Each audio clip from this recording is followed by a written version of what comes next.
name is Shweta Sinha, and now take a look on today's bulletin.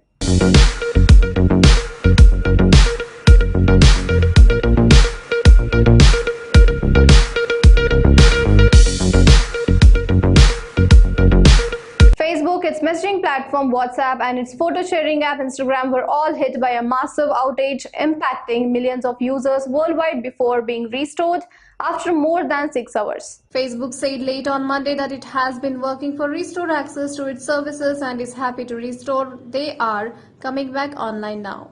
The company apologized and thanks its users for bearing with it, but did not say what might have caused the outage, which being around 8:45 p.m. IST and was one of the longest failures in the recent memory. Down Dictator, which monitors internet issues, said Facebook outages was the largest it had been seen, with more than 10.6 billion reports worldwide. New Japanese Prime Minister Fumio Kishida said on Tuesday that he received a strong message from President Joe Biden about the United States' commitment to defending the disputed East China Seas islet known as the Shinkaku Island in Japan. In phone talks on Tuesday morning, the latest for only 20 minutes, the allies also confirmed their cooperation towards achieving a free and open Indo-Pacific, Kishida told reporters at the Prime Minister's official residence. The call came a day after Kishida called the parliamentary elections for October 31st and vowed to bolster the country's response to pandemic. He was voted in by lawmakers last week as the nation's new prime minister. We confirmed that we would work together towards the strengthening of the Japan-US alliance and free and open Indo-Pacific, Kishida said. We also confirmed we would work closely on issues related to China and North Korea. Especially, the president made a strong comment on the US commitment to defend Japan, including the Article 5 of US-Japan Security Treaty. Kishida added, referring to US defense obligations to Japan which cover the uninhabited island clause. Facebook co-founder Mark Zuckerberg on Tuesday apologized to the millions of users who faced hours worth of disruption in accessing the Facebook family of apps Facebook, Instagram, and WhatsApp from last night.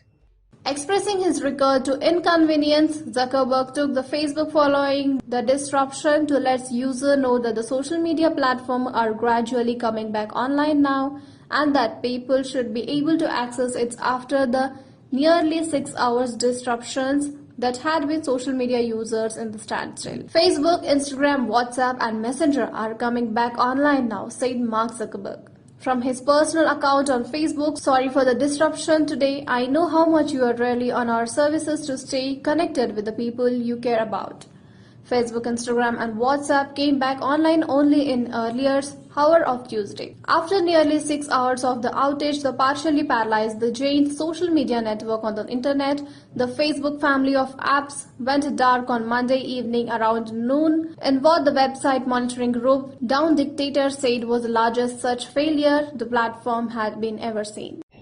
As the political row over the Lakhimpur Kheri violence intensified on Monday, Union Minister Ajay Kumar Mishra Tene dismissed allegations that his son was allegedly driving a vehicle which moved down several people, including 4 farmers, a day ago. The minister's son Ashish Mishra, who is facing murder charges, also claimed that the allegations against him are baseless and that he was not present at the scene of the incident. My son was not there in the program. There were thousands of people, including police and administrations. My son was present at the program venue from 11 and continued to stay there till the conclusion of the program. So there is no chance of my son being present at the spot. The union minister was referring to the program which was organized by the welcome Uttar Pradesh Deputy Chief Minister Keshav Prasad Maurya in the district. Violence broke out after the 2 vehicles belonging to Bharatiya Janata Party workers and en route to the event allegedly ran over 4 cultivators who were demonstrating against Maurya's visit to Tikonia Banbirpur Road in Lakshmipur Kheri. People complained about the passport department being closed and said that despite repeated promises to resume the operation of the department, the passport office is yet to open. Many people who had gathered outside the closed passport office were among those who study abroad, work outside Afghanistan, and the ones who are patient and have to leave the country to get medical attention. Panchagul, who traveled the Kabul from Paktia, southeastern province of Afghanistan, said, "My passport has expired. I have to go Peshawar in Pakistan. I paid $700 for only one gate pass for the consultant. But the process doesn't work there either, and when I came here, the department is closed." He said he worked in Saudi Arabia, but now he is unable to travel because his passport's stamp expired. Several people who were seeking to leave Afghanistan for medical treatment and other facilities gathered outside the passport department in Kabul.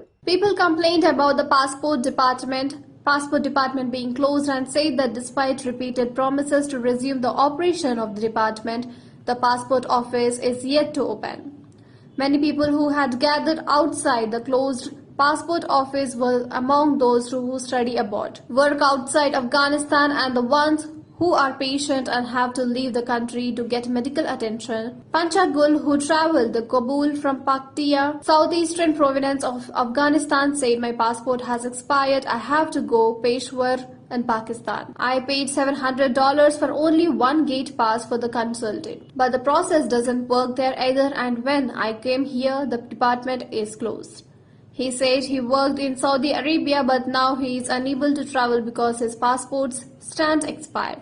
That's it for today. For more updates, keep watching Crazy News.